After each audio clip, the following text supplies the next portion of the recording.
Oke, selamat malam semuanya. Pada kesempatan ini saya akan mendemonstrasikan bagaimana aliran dalam dengan menggunakan bagaimana CFD dalam kasus aliran dalam pipa. Jadi yang pertama kita bisa mendrag modul fluid flow fluent yang ada di analisis sistem. Lalu kita definisikan geometrinya dengan desain modeler.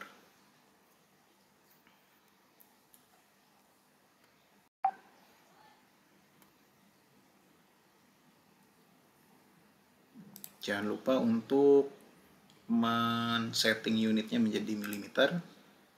Lalu kita lihat terhadap bidang XY. Di sini kita akan sketch pipa, yaitu dua buah circle yang saling satu konsentrik, dan juga dimensinya itu ada diameter luar dan juga tebal dari pipa. Ini katakanlah saya akan mengambil rasio D per T-nya itu 10, jadi D-nya itu saya ambil 30 dan tebalnya itu ambil 3 mili. Lalu saya extrude ia sepanjang setengah meter. Sehingga kalau kita generate, dapatlah satu profil pipa. Satu pipa. Nah, langkah selanjutnya adalah kita membuat cap. Cap ini ditujukan untuk membuat domain komputasi atau fluida yang mengalir di dalam pipa. Jadi yang pertama stepnya itu adalah membuat face atau membuat permukaan dari edge. Kita pilih edge yang dalam pipa, lalu apply, lalu generate. Nah, terlihat di sini warna lebih gelap karena di situ terdapat surface. Lalu satu lagi kita buat capnya dengan cara yang sama, yaitu konsep surface from edge. Klik edge yang lingkaran dalam pipa, apply, lalu generate. Nah, sehabis itu untuk mengenerate caps-nya itu kita bisa lakukan dengan tools, fill, extraction type-nya kita pilih by cap, lalu generate. Sehingga di sini kita bisa menghasilkan adanya dua part atau dua bodies. Itu solid dan satu lagi fluid. Nah, yang solid ini kita klik kanan lalu suppress. Sehingga dihasilkan hanya fluid saja. Ini kita rename, klik kanan, rename, fluid. Lalu kita close. Kita lanjutkan dengan proses meshing.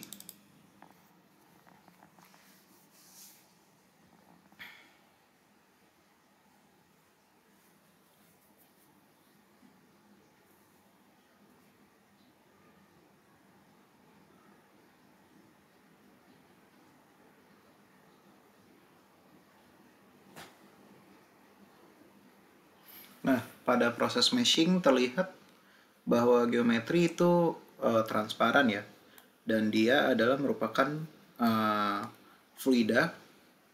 Bentukannya itu ruang di mana fluida itu mengalir dalam pipa, sehingga dia itu membentuk ruang yang jika airnya penuh di dalam pipa itu seperti ini gitu kira-kira. Lalu kita create name selection. Di sini klik kanan, bisa dengan kursor, klik kiri, lalu klik kanan, create name selection. Ini input, lalu klik sini, klik kanan, create name selection. Ini katakanlah varfield atau wall.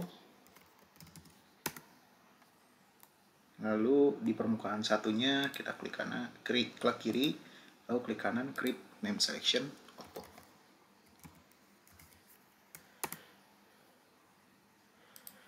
Nah, di sini kita punya 3 name selection, input, wall, dan output, yang tiga-tiganya itu berupa face. Lalu kita generate mesh. Nah, ini meshing, teknik meshing dipersilakan untuk mencari tahu sendiri bagaimana mendetailkannya sesuai dengan fenomena yang ditafsirkan. dalam tutorial ini cukup general dulu aja. Yang saya ingin tunjukkan adalah aliran dalam pipanya. Oke, setelah itu kita close. Lalu di sini masih tanda petir, jadi klik kanan lalu update.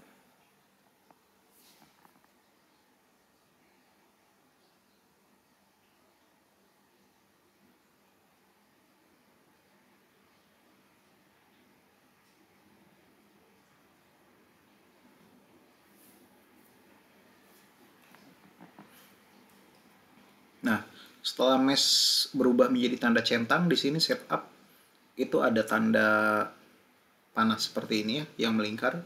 Maka kita bisa klik kiri 2 kali.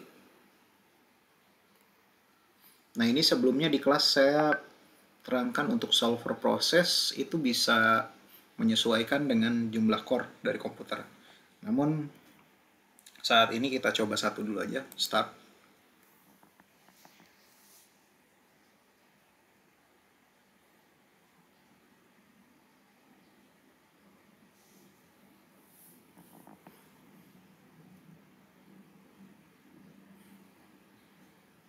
Nah, display akan muncul seperti ini.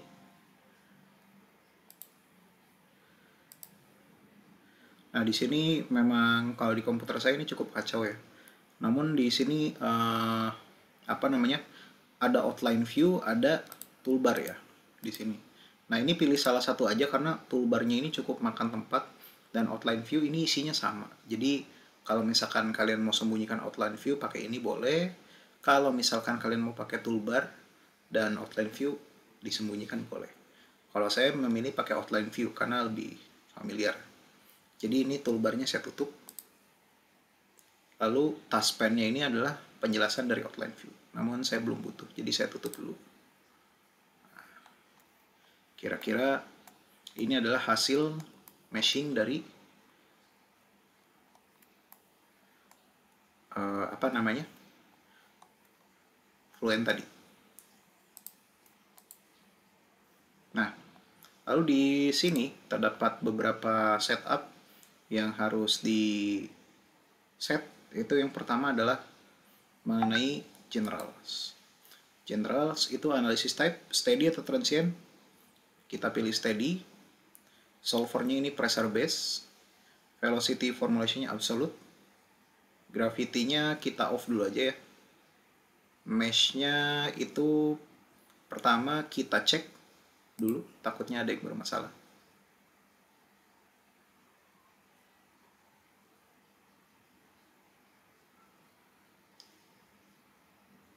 Oke, kalau tidak muncul apa-apa, seharusnya dia tidak bermasalah ya. Oke, selanjutnya ini yang membedakan kemarin kalau saya bilang reaksi pembakaran dan juga heat transfer dan juga hanya fluid flow. Nah, yaitu adanya modul heat exchanger, radiasi, viscose, species, dan juga lain sebagainya. Namun di sini yang sering dipakai, yang akan sering dipakai itu adalah model viscose dan juga energi. Nah, cuman karena pada kasus ini saya hanya akan menerangkan fluid flow, maka yang perlu dimodelkan itu hanya viscose atau kekentalan cairan. Di sini kita bisa pilih edit. Nah, di sini ada modelnya itu ada laminar, spalat alamar, K epsilon, K omega, dan SST. Nah, kalau misalkan bingung untuk ini adalah untuk memodelkan apa namanya viscose-nya, pilih aja antara tiga ini, K epsilon, K omega, atau SST. Namun kalau yang mana yang paling mendekati itu memang harus apa namanya studi literatur lebih lanjut dengan menggunakan paper. Dalam hal ini K omeganya itu kita parameternya udah ada di sini. Untuk beta, beta A1, beta I. Ini adalah dari persamaan viskos atau turbulensinya. Oke. Lalu material. Nah, di sini ada fluid zone. Dan juga ada solid. Solid ini adalah definisinya itu adalah wall yang meliputi atau dinding pipanya yang tadi, itu akan berpengaruh di viskosnya atau di gaya geseknya nanti. Kalau air ini adalah fluidanya. Nah, di sini kita bisa bisa define baru. Misalkan saya mau fluidnya itu bukan hanya air, tapi bukan air, tapi misalkan saya pengen apa namanya hmm, dia itu bukan air atau bukan udara, tapi saya pengen si fluidanya itu adalah air atau bukan udara. Kita cari di sini, ini ada database fluent, ada gliserin, gasolin, H2CO2, helium, hidrazin, banyak sekali. Di sini saya ingin cari water ya. Nah, water vapor, water liquid. Nah, saya pengen water liquid. Lalu kalau water liquid ini propertiesnya yaitu kopi. Nah, di sini terdapat dua pilihan, yaitu air dan water liquid. Dan solidnya misalkan saya nggak mau aluminium, tapi mau misalkan pipa galvanis atau besi. Nah, di sini juga banyak solid titanium. Katakanlah pipanya itu pipa kalsium sulfat copper atau pipa untuk heat transfer.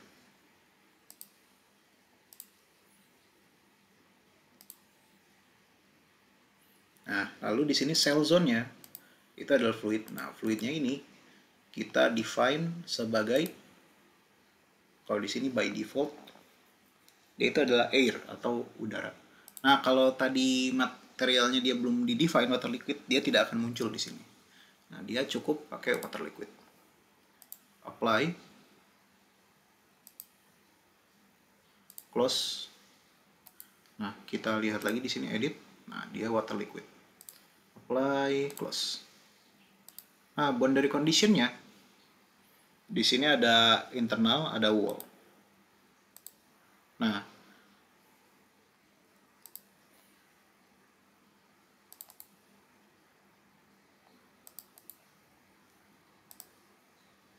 di sini kita masukkan input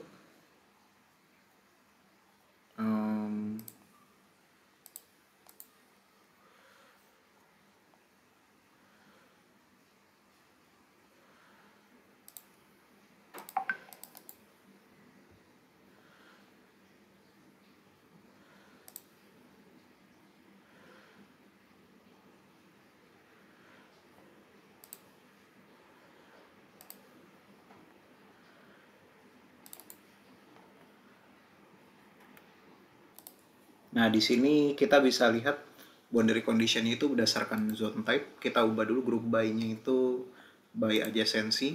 Kalau misalkan dia udah langsung muncul seperti ini, input interior tidak terpisahkan, nggak apa-apa, lanjut aja. Nah, di sini kita ubah type-nya. Type-nya ini menjadi velocity inlet, katakanlah. Di input magnitude normal to boundary absolute, katakanlah velocity-nya itu adalah, saya masukkan 5 meter per second. Gauge-nya kalau mau dimasukkan 0. Turbulent intensity dan viskosnya diabaikan. Apply, close. Lalu di sini ada output flow, type-nya kita ubah menjadi, karena di sini ada velocity inlet, maka ini sebagai outflow.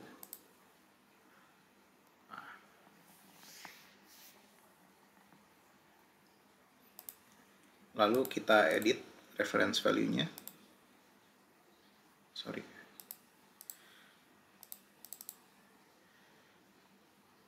Itu adalah compute from input. Density area-nya, spesifiknya, reference zones-nya itu fluid. ketika sudah oke, klik kiri 2 kali, udah sesuai ke metodenya. Nah, ini scheme-nya ini adalah untuk metode numerik yang sebagai penyelesaian permasalahan governing equation. Di sini pilih aja simple.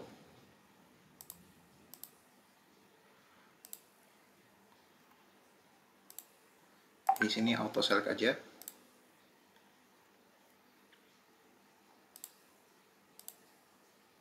Ini pastikan untuk mempercepat iterasinya second order semua. Lalu metodenya udah, turbulence kinetic oke, ini parameter-parameternya. Lalu ini report definition, saya kira nanti dulu. Buat saja seperti biasa. Lalu jangan lupa untuk initialization standar, compute from input.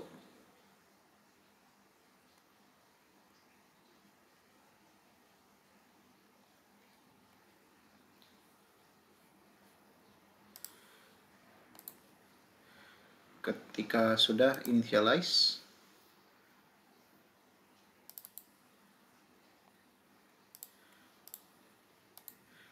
initialize untuk make sure oke. Lalu langsung ke calculation activity.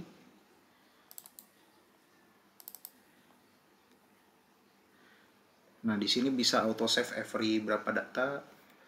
Lalu di sini ada run calculation. Sebelum kita run, cek case dulu. No recommendation artinya udah benar semuanya. Nah, di sini karena nanti ada ini ya, ada residual. Dia pilih kalau di sini itu 10 pangkat min 3. Kalau udah 10 pangkat min 3 velocity X, velocity Y, velocity Z-nya, maka dia akan berhenti dengan batas iterasi berapa. Katakanlah saya mau pertama 50 iterasi dulu lah. Jadi dia akan berhenti 50 iterasi atau enggak ketika dia udah konvergen. Nah, di sini habis itu kita calculate.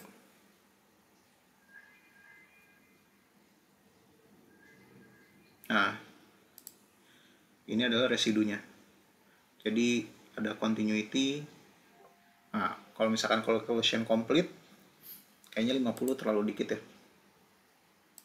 Di sini saya inisialisasi lagi deh.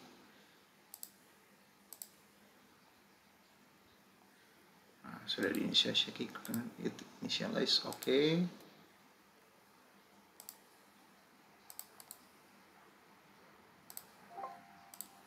Cek case.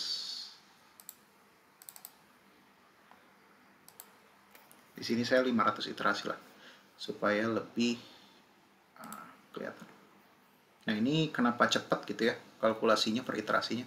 Karena mesh-nya ringan, jadi dia lebih cepat untuk kalkulasinya.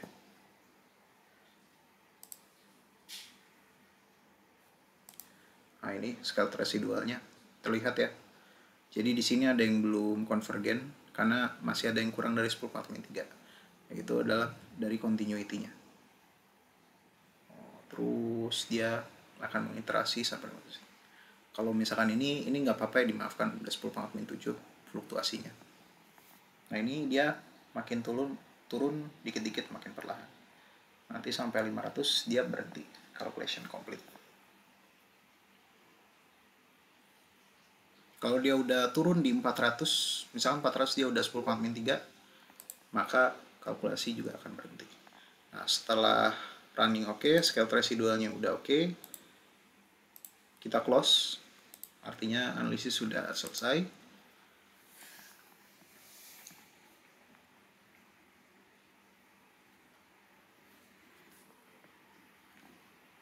Lalu terakhir adalah post processing.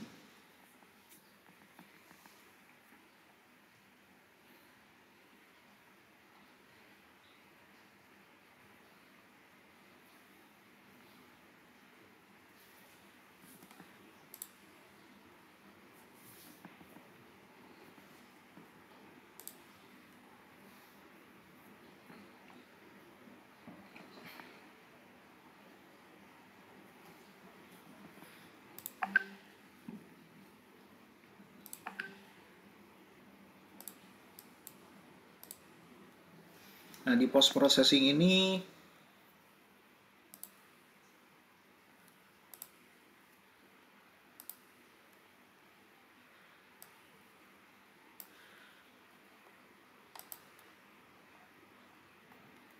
kita bisa lihat di sini ada input, ada face output, juga ada face wall yang tadi kita definisikan.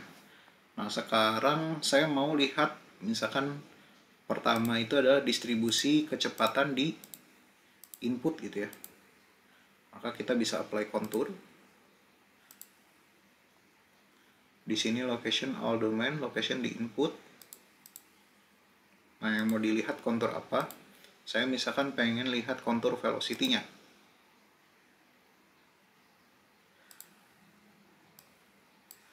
Nah, konturnya ini kalau diisi makin besar makin detail ya. Katakanlah saya mau 110 dulu aja. Apply. Nah, maka kita bisa lihat di sini kontur velocity dari input. Dan ini nilainya. Seperti itu. Itu kontur 1. Lalu katakanlah ini saya rename.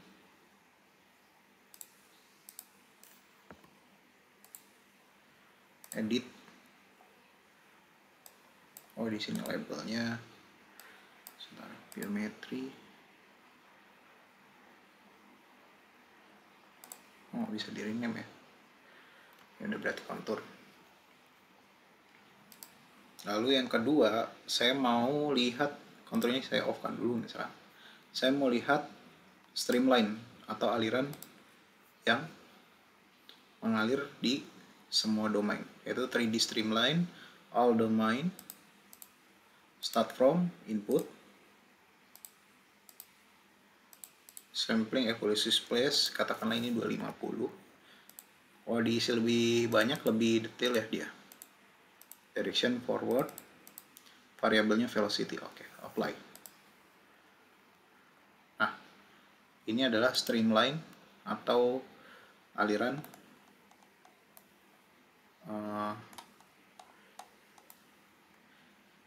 profil aliran yang menggambarkan aliran pipa tersebut. Ini aliran pipa lurus seperti biasa.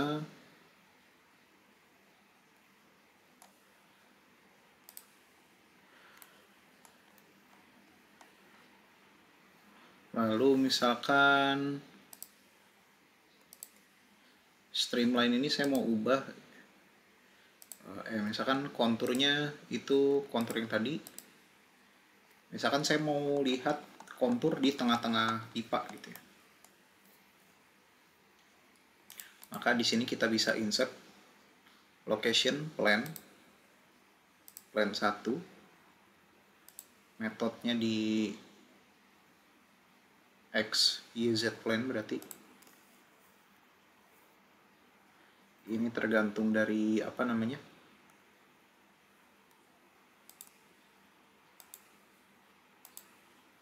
Apply, maka plane-nya akan terbentuk di tengah-tengah di sini. Nah, saya mau sekarang lihat kontur di plane tersebut. Itu location-nya berarti di plane 1. Dan saya mau lihat kontur velocity-nya. Nah, ini adalah kontur velocity-nya.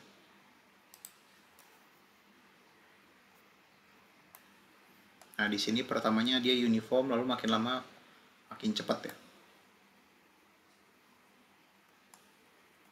Input itu di bagian sini. Jadi dia pertama kecepatannya seragam, lalu dia makin cepat di sini. Nah, tapi ini iterasinya belum benar ya, karena dia masih iterasi awal dan meshingnya juga belum benar.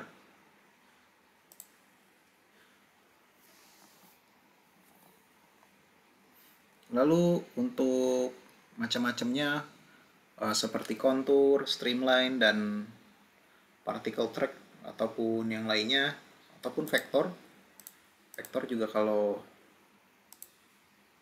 misalkan saya pengen tahu vektor di vektor apa ya, faktornya 1 variabel velocity.